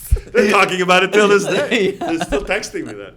Anyway, so it was like a theatrical setting where my friend goes on a chair and he's like wearing this hat and he's saying this like monologue is very sophisticated in the end. And then I told her, look how big my dick is. And we were like, hysterical. And the audience is like, could you leave now? Yeah. They're professionals from television here. We're waiting to get to them. It's not, we were like, there are other amateurs there. We were just the worst. Yeah. So, so that was a wake-up call. And then later but after that, were you guys like on the ride home? Did that like fire you up? Like, we got to rewrite stuff? Yeah. It did. It was just like, we felt like it was shit probably. Like, I don't really remember that amount, but I know that was so hyper. There was like, we have to go back and do a thing. And then we came back. Sorry, one more question. And what was your mom's reaction? Was she at the show? There, no. Oh, she just gave us you money taxi. for the taxi. Okay. So I mean, we were probably very bummed out. My friend also reminded me, the guy I performed with, he's like, the guy at the door in that show, he said, what is your names? And I said, and we were like thinking about the names for our sketch thing. Yeah. We're like, we had these ridiculous, stupid ass names, like horrible names. And we're just saying this, we were thinking that, and at some point it's like, no, what are your names? And we're like, oh, that's Ori and God. And it's like, okay, thank you. Next. And it's just like, I was just like, we're living in this. Yeah. But then we came back and we actually did a sketch that actually got laughter. And then we came back and we did another one that got laughter. And we thought we were now kings of the world. Yeah. You know. And then he quit and I started doing stand-up comedy. And then for actually 6 months, it went pretty well. And so at this point, you're like 18, 19? At this point, I'm around 18. 18. And then I remember my one before last show was I went to New York. Before I went to the army, I wanted to go to New York and see what it is because there was no like internet. And I just wanted to see, what the world has to offer. So I went there by myself and I picked up a Robin Williams CD and I listened to it. And I loved Robin Williams, but I didn't have a CD of Robin Williams. And I was listening to it and I was like, man, this guy, I'm hyper. I have like, at that time, insanely hyper. And then, and I know how to tell jokes. Well, no, I can tell a joke, but I don't know how to connect it to. And then I listened to Robin Williams. I'm like, wow, that is insane. And then I went home and I literally just wrote a few jokes on the plane. And I went to perform a day after, 2 days after, doesn't matter. And then I remember I opened my mouth and everything went black. And I don't know what the fuck happened, but everything came out of me like just a hurricane of energy, and I was just like, I changed the words around. I remember just black, and and I finished my set, and people were howling, and I was like, I ended it, and everything I could see again, and I was like, this is the best performance I'll ever had. I'm quitting. Really? That's literally what went through my mind, and I didn't do it again. I did it once after in another place that didn't go as well as that one, but went okay, and people came up to me, for a first timer, that's amazing. I'm not a first timer. I'm like, I've been doing it 6 months. Yeah. But then I was like, yeah, I think what happened was I freaked out. Mm-hmm. I freaked out from the potential of being good at this. I guess I really love it because I just didn't do it for. I know I really love it. Like 13 years later, and then maybe even more, and then around 14 years, and then I'm a writer, so I wrote for TV and I wrote a lot of comedies. Mm-hmm. But then, like 9 years ago, the alternative scene in Israel started. And then a friend of mine was like writing jokes in this cafe, and I went to join him. And was like, we were writing, and he had some good stuff. He's a funny guy, and I was and I helped him. I was like, hey, wait a minute, I can do this. And then I kind of went home and I watched Bill Hicks and George Carlin, and I wasn't a fan of Louis back then. Mm-hmm. I didn't know of his existence, and I was like, wait a minute, like from an adult perspective, you can say things through comedy, which wasn't in my mind for such a long time. It was just like telling jokes. Yeah. And then that's what kind of restarted me doing bits. And then I did okay for the first time, I guess. But then I just I bombed so much for the first 3 years. I was just like, some shows were very good, other shows were just horrific. And I called my wife. I was like, I'm gonna quit. She didn't understand why I'm doing it. It was so much pain. Yeah. And then she realized, oh, he actually wanted us to do this. So, and then at some point it became better. Yeah. And I became better to deal with the bombing and shit. That's interesting. Also, similar to my own experience of like I did. Oh, it's all about you, is it? No. It is Patchats. I am dribbling out of Are you pointing at? Oh, okay. Yeah. No, but I did comedy like when I was like 21. This is so cringe, but I took my senior year of college. I went home for Christmas and I took my parents out to dinner, and I was like, guys, I don't want to pursue my degree. I'm gonna be a comedian. You call your parents guys. Oh yeah. That's pretty ironic. Well, no, because we're like a very gender fluid, Okay. They called me dude or lady. A lady. Yeah. Did they call you lady? Lady dude. Did they call? No. They called me sweet pea. Sweet pea? I'm a little sweet pea. A little sweetie. All right. I had a lot of love. Too much love. I don't want to Some would say it's gay, but it's a little bit gay. all right. But I had this, like, I took my parents out to dinner, and I was like, I want to be a comedian. And then I started when I was like 22 for like 8-9 months, and I was like going up at least 4 nights a week. Like I was like going for it and having some success. Like and then I also I tried to like grapple with like why did I stop at that point? And I think, I joke, I say like, that was also the time I discovered ecstasy. And so I got like into drugs for a while. Or ecstasy. And Ecstasy forever. Ecstasy is easier. It's a kind of a guaranteed outcome. You never bomb on ecstasy. This is true. Well, depends where you get the ecstasy from. Well, all right. But I think it was more like what you're saying. It was like, it was scary to me that it was like, oh, I like this. And I think failure was something I wasn't ready to grapple with at that age. I guess, yeah. But I wanted to ask you. So you mentioned the Robin Williams CD. Yep. Is that the special where he does the Scottish golf? It's the special where he's in the big hall. It's I don't think it's not Carnegie Hall. It's somewhere in Broadway. Okay. Like a huge room. It's the Opera House, I think. Oh, it's the Opera House. Okay. But was that the like first like do you remember the first stand-up that you were exposed to? I think it was probably like everybody else's, Delirious. Like it was it was Eddie Murphy, which I loved, but it didn't burn into my mind I loved it, and I loved like Beverly Hills Cop and all that kind of stuff, but it wasn't the comedian who was like, oh, I want to do comedy. I think the Robin Williams, I always loved Robin Williams. That CD was mind-blowing to me because of that connection between energy and jokes, and I really loved them. Probably one of my first probably one of the first comedians was like, I love this comedian. But it didn't last. Like, I didn't stay. It didn't stick. And then, later, at a later age, I still like my number one's got to be George Carlin. A lot of people are like, what? But George Carlin. But same as Casablanca, without being pretentious. You have to look at the person at the time and realize that the tools that he's using are insane. Yeah. Like what that person did at the time that he did it, if you realize what the tools is that he's using, you're like, there's a reason. So to me, the number one comedian of all time, as of now, Louis C.K. But Louis C.K. is a gateway into George Carlin because Louis C.K. grew up in a time where George Carlin was king. Yeah. And he filtered out a lot of that, and you can see a lot of things that you see his fingerprints on Louis. Yeah.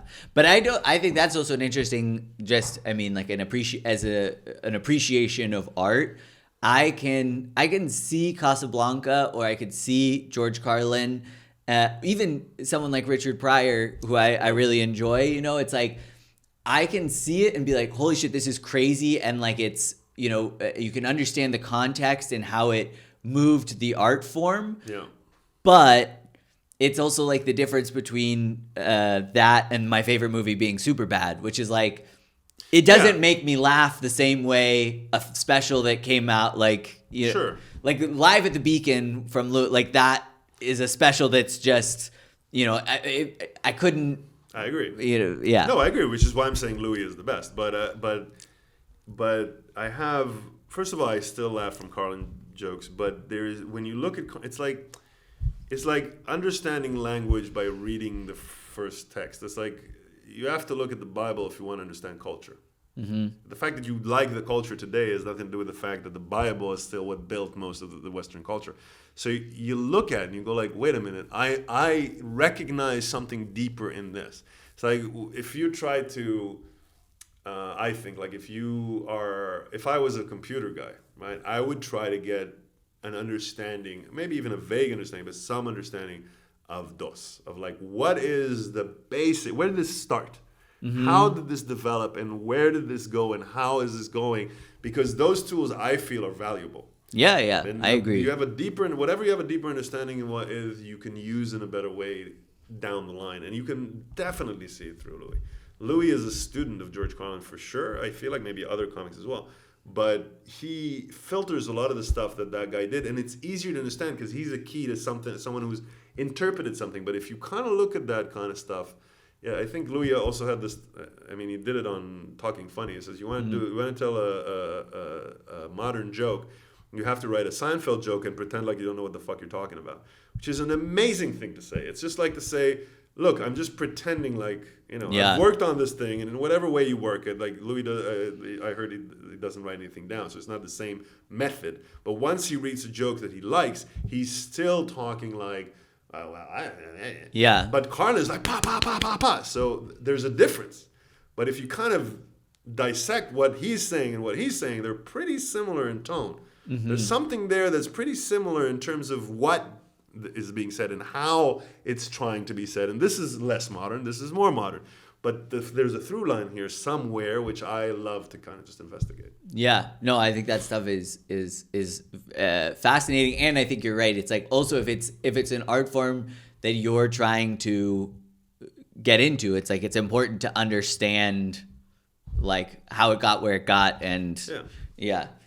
So I always also like to ask people, like, do you have a memory of either a worst or like best show that comes to mind?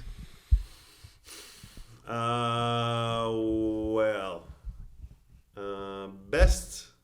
Well, it's not best anymore though. But it could be best. It could be best at a moment. So there was one time where that showed me that I have potential, which was a few years ago in Berlin, where me and Francesco Kirchhoff, who is also a good comic, check him out. We did a split. It was the first time we did a split. And the way that it was called Overthinking It. And the way that we did it was because we didn't know if we can carry 30, we did 15 and then he does 15 and then break and then 15 and then 15. Mm-hmm. And it's not a bad method, which I haven't seen anybody use since, but it's because it gives you time to rest. You do 15, you chill out, you kind of process what you've done, you have some time to relax, you come back. There's something interesting about that. But also interesting from the perspective that to do it that way, it does the thing that we were talking about before we started recording, where it's like the audience kind of already understands who you are and where you're coming from, and now you can just reference it. True. So maybe we should have a break in the show. Anyway, so I remember at the end of this bit, I had this bit where that recently got me. Never mind. I had this bit that I talked to an audience member, but it's a structured bit, which I think just recently got me kicked out of this place because I talked to an audience member. Never mind. But it is a bit. So, and it's a very nice bit to talk to the audience. It didn't get me kicked out because, not kicked out. It got you in trouble. It got me in trouble just because the host doesn't want you to talk to the audience. But the bit worked very well. It was a fantastic show. It's just a weird kind of anyway. So I did that bit at that show, and the bit was me talking to a younger guy, telling him, asking him questions about himself, and telling him that before he knows it, he's going to turn into me. You know, and like you're going to be bald, chubby, and Jewish for some reason. Like, and then I go through the path of his life, like from where he is now, and then he went to prison, and just to create a fictional life for him where he's wasting all of his life. And then at the end of this, he's like, you know, and then I said, what I want you to do in 10 years at the end of this is come to see me at Carnegie Hall. Right? and then the audience laughs, and I go, by that reaction, it's probably, I'm still going to be here, probably still right in this room. But then I go, and I want you to come see it, and this whole ending where I'm there, and he blows a kiss at me, or he blows a kiss at me, and we recognize each other through the room, and everything, blah, blah, blah, blah, blah, blah, blah, blah. And then he's going to be surrounded by his friends and family, and he's going to leave the arena, and then he's going to talk to everybody, and he's going to say, look, I'm really sorry, 10 years ago he was funny, I don't know what happened. But the bit was there was something that connected so well about that bit. I don't know, something about the night as well, because we were talking about deeper topics of overthinking it. Something about that night was about that moment where I described him being surrounded by the family and everything in the future. Everybody was into it. Everybody. And it was like magic. It was something magical about that. And the audience lost it. And then after that, everyone, like also Francesco, he said, that was amazing. He says, blah, blah, blah. And at that moment, I was like, so there's two sides of me. One was, this is not amazing. This is just a good night. And the other side was, but everybody felt connected. I knew it. And I was like, that means I've reached a point where I can do that, where I have the potential to do that, which means that something about the way that I'm treating comedy is going in the right direction of what I want to, where I want to get with it, or what I want to do with it. And I was like, okay, that gave me a lot of like, okay, I think I can continue working and getting better in a place where I feel like I'm not wasting everybody's time. You know? Yeah, I mean, obviously, I'm like. So much further down the proverbial ladder or whatever in the whole process. But I know what you mean in the sense that it's like every once in a while I have these little moments where I'm like, that's the thing. That's what I want it to be. Yeah. And then it's like, okay, how do I figure out that I can just control it? That, you know, that I can try to make it happen. How can I control it? My precious. I must have control. I must have control of everything. Put it away. Control it. No, you can never control it. That's what I think. I think it's a glimpse into who you can be. But can't you set yourself up to be able to find it more often?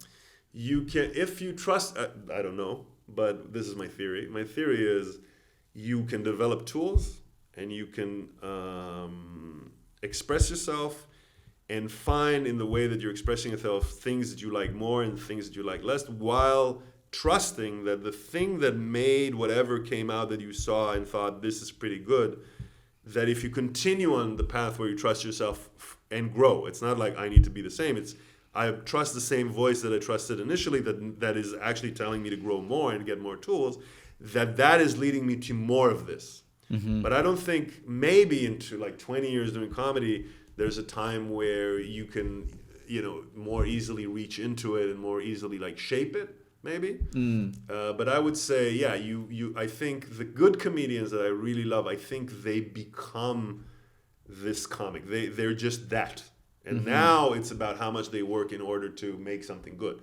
But they're just that comic. I don't think that Dave Chappelle or Bill Burr or Louis C.K. are just sitting there going like, I'm gonna bring something from within that's going to change. It's just like I'm being who I am, but I have so many tools and that now I'm just working the same way I always work, in a way that I know that I develop bits that I find good that are now this good, as opposed to like this, which is the same thing today. If I do a bit today, any bit I'll write today is way better than a bit that I wrote when I was first, second, 3 years in, even 5 years in. Yeah. Way better. Not even like, even the premise would be way better. Like, there's no way that those even two things connect. And I know because I've seen my bits from back, and I was like, this is shit. But I see like the glint of what it is today, and I hope that in 5 years, that was fucking shit. Yeah. You know? So I think that's probably more, that's my theory. My theory is more of a mushroom popping up kind of thing. Like if you allow yourself to be who you are, and you nourish yourself, you'll get more and more of that, and you'll be the comic that you are. And then some people like it, some people won't. Yeah, I agree. That's a good point. Well, we've gone our time. I want to be conscious of your time, but do you care to spin the wheel once or twice before we leave? Still once. Probably gonna need drugs again, isn't it? Secret time. Secret time. What does that mean? I tell you well, a secret? Yeah, you can tell me a secret. I'm telling you a secret online. Yeah. Well, I mean, it could be. If it's a secret, I'm keeping it. But it could be a secret that's become unsecreted, or I tell you I'm Jewish. I don't know if I told you this. I think a good, this is a very mundane one, but for example, at my parents' house when I was young, I had a desk, and then there was these drawers, and I could pull the drawers out, and that's where I would hide beer when I was a teen. And then at some point, I remember, I told my parents about that, because you become old enough, it's it doesn't matter, I'm fine. I used to take money from my brother. Ah, really? Yeah, and I didn't really understand the value of it. Here's the thing. It's an insane story. So I got it into my head that if I eat enough gum from that store, it was like a gum thing, I decided that if you keep, I've just decided this as a kid. I don't remember how old I was, maybe 10 or 8. I think 10, 12, something like that. Yeah. And I just decided that if I keep enough of those wraps, I'll win a prize. I just decided. But in order to get more and more of these things, I needed money. Now, there was me and my brother were sleeping in the same room. This also feels like how hoarding begins. You're like, no, I get a prize if I keep the newspaper. I get a prize, right? Yeah. Where's the prize? So, me and my brother were sleeping in the same room, and there was a desk in the room, which I was also a part of. And I magically opened that, and there was money there all the time. And I was like, this is the money. This is where the money goes. This is where the money comes from. Yeah. And so I took this money. People are so stupid. They think money grows on trees. It grows in desks. Yeah, exactly. This is desk-related material. Anyway, so I took the money. I brought it to the place. I just bought a lot of gum. And this guy, I'm imagining from the store, is like, hallelujah, baby. 50 shekels worth of gum. Let's go. And which is like 10 euros worth of gum, or 12 and a half euros. I was just insane. So, and I was eating this gum. And and that's nothing came of it. And one day my brother kind of mentioned it to me or something. But then he was angry about it, obviously. This is money. And then one day... They're like, no, but we have a lot of gum wrappers. We're sitting on a gold mine of gum wrappers. One day! Yeah. This is exactly a comedy. One day this will pay off. Yeah. It's the same delusion. So this is just one more podcast. Yeah. I think we had me and my brother had some tension. Probably had to do with that as well. But I think we talked about it. He's like, tension? You were stealing from me. You know that's how you're stealing my hard-earned money. So I think we had a thing. I don't remember it as traumatic of an experience. I do remember one time we really went at it, and I also I called him a son of a bitch, and my mom was there. She got really offended. It was a whole thing. And I was like, oh shit, when I say son of a bitch, my mom is the bitch. I just got that. So back then, I mean. So one day I talked to my brother about it when I was older. or my mother, I don't know. And then he said, yeah, I told this. The first thing he did was, instead of confronting me, he told this to my mom. And which was, obviously, if you think about it, if you miss 15 euros, you're not just going to go, okay. All right, first time, maybe. Second time, you're like, this is a problem. Someone's sleeping in my room. So it doesn't go uninterrupted. So my mom was just saying, just let him do it. Here's 50. Here's 15 euros. And this I have to say, I'm not a parent, but it feels like a teachable moment. It feels like maybe instead of just being like, hey, I'll just replace the money. Maybe there's a conversation there. I don't know what you think, but at the end of this, I don't know how many cameras you're going to have left. But I'm sure someone will get you a new one. It'll be fine. Yeah. So, but I mean, at some point, I realized it's not a good thing to do. But your brother asked your mom, and she was just like, "I'll give you the money. Don't worry about it. Don't make it weird." Yeah, don't make it weird. Just let him have his little gum thing. I don't know if they knew about the gum thing. I just wanted candy, I guess, from their perspective, and they didn't give me enough. I don't know. I think I didn't ask for an allowance. I think at that time. Yeah. I just wanted to go to that. This was your mom was giving you secondhand allowance. Exactly. That's what it was for gum. Yeah. She's like, this is how Wall Street works. How is that Wall Street? Yeah, you're giving a roundabout way of giving people money. I don't think that's Wall Street. I think that's a roundabout way of stealing people's money. Yeah, but it feels like laundering to me. Money laundering somehow. So you're saying Wall Street is laundering money? Yeah, I am. Yeah, you that's heard it right. here first. I'm going after you, Wall Street. Look out! Two Moms Boy is coming after Wall Street. He's a good listener. Watch out. Yeah, put that away and listen. All right. That was my secret. Do you care to spin the wheel one more time? Is It's 4:47. So we got to wrap up the show, but I can do one more. We got to talk about the show as well. We got to talk about the show. We're gonna have a show maybe. Yeah. Ooh, best or worst date you've ever been on? Best or worst date.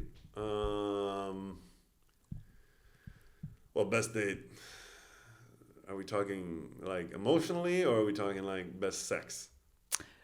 Well, I have two moms, so emotionally. So this is. But I mean more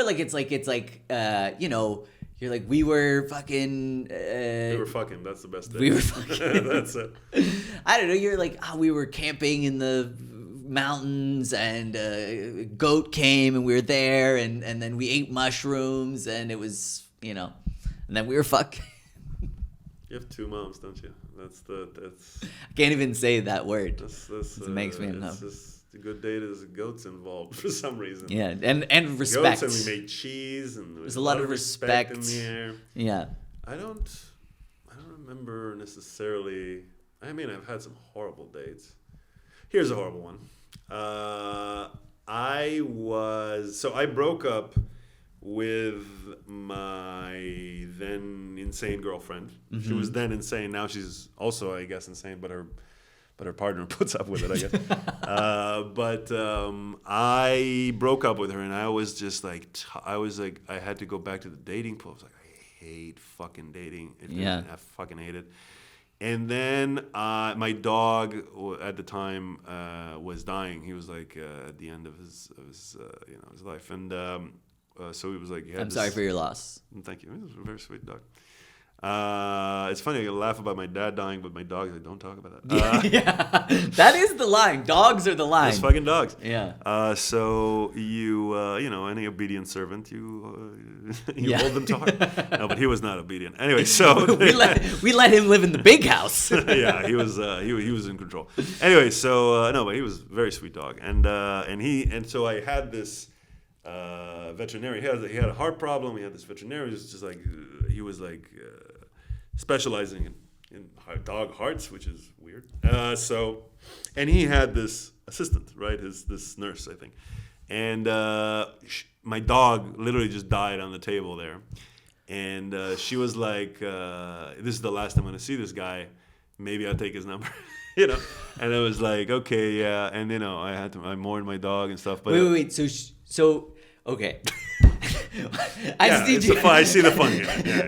I just need you to walk me through this. So she did it after. You take your dog to the vet. Yeah. He was dying on the way. He was dying on the way. You get him there. He dies on the table. Yeah. she does the thing with the eyes, closes the eyes, and then she was like, by the way, take my number. The thing with the eyes is more like this. So it has to go like Oh, that. right. Okay. Yeah. So, no, not that point. I think what happened was I had to call a guy to take the dog, there was a funeral thing. So the guy had to come. Yeah. And everything. So that happened. And then at the end of that, I was just like sitting there, just exhausted. And then she did it, which is weird. Yeah, 100%. Yeah, which is my point. Like, it wasn't like, this is the romantic story of how I met my wife. No, it's not. It's just a weird ass story. So she hit on me the last time. I mean, they have my details, but all right. And she was like, yeah, and I was like so emotional, and when you're in an emotional state, then, it's just like, maybe this is destiny. You're like, this could be like the start of the movie. Exactly. Yeah. When your dog died and you just met your wife, and you're like, okay. And then we went on a date, and she was kind of crazy in the date. But then I was kind of like in a weird place anyway. So she was You're like, she knew my dog, Exactly, yeah. She knew my dog. It felt like an emotional connection. And she was like really hitting on me. So we ended up going to her house. And what crazy stuff did she do on the date? Like that? I don't really remember on the date. I just remember it was kind of odd. Like when someone says something and you're like, that's a weird thing that to happened say. To me once in another date where a woman says, "I'm not racist other than Yemen people," and I cracked up. But that wasn't this one. I've had a few bad dates. So we went to her house, and she has like I think she had 3 dogs, and we were like about to have sex, and the dogs were just on the bed, all of them. And I was like, "Can we get the dogs out of bed?" She said, "No." And I was like, "Okay." And we were like having sex, and the dogs were just there constantly. And then... And looking at you guys? They were just on the bed. And I was just like, okay. And then we had sex, and then I was like, can the dog... You're like, it's too soon.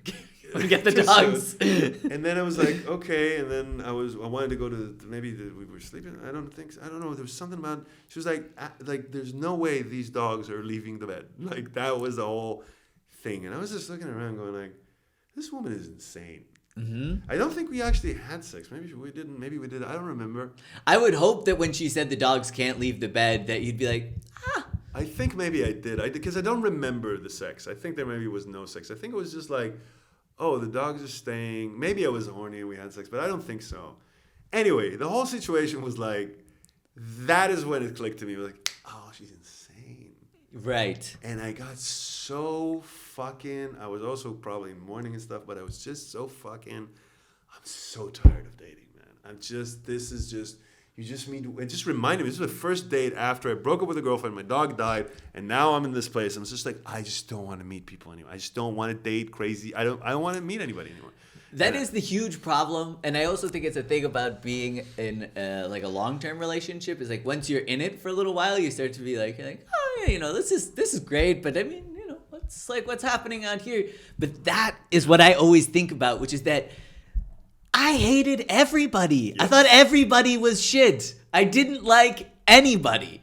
And then I found someone that I liked. Yep. That never happens. You don't meet people that you like. That is like emotional masturbation. Yes. It will make you not cheat. Because whenever you think about whatever, this is pretty good, but there's some things that bothers me. If it's pretty good, that's good. Yeah. That's amazing. That's amazing. If you want any marital advice, here's 2 marital. One is... I've been married for 13 years. One is, remember how shit it is to date and how shit people are. And the second is, before you start gallivanting out of your relationship thinking you can do better, how about you look in the mirror? Look deeply in the mirror and go, you will do worse. You deserve less.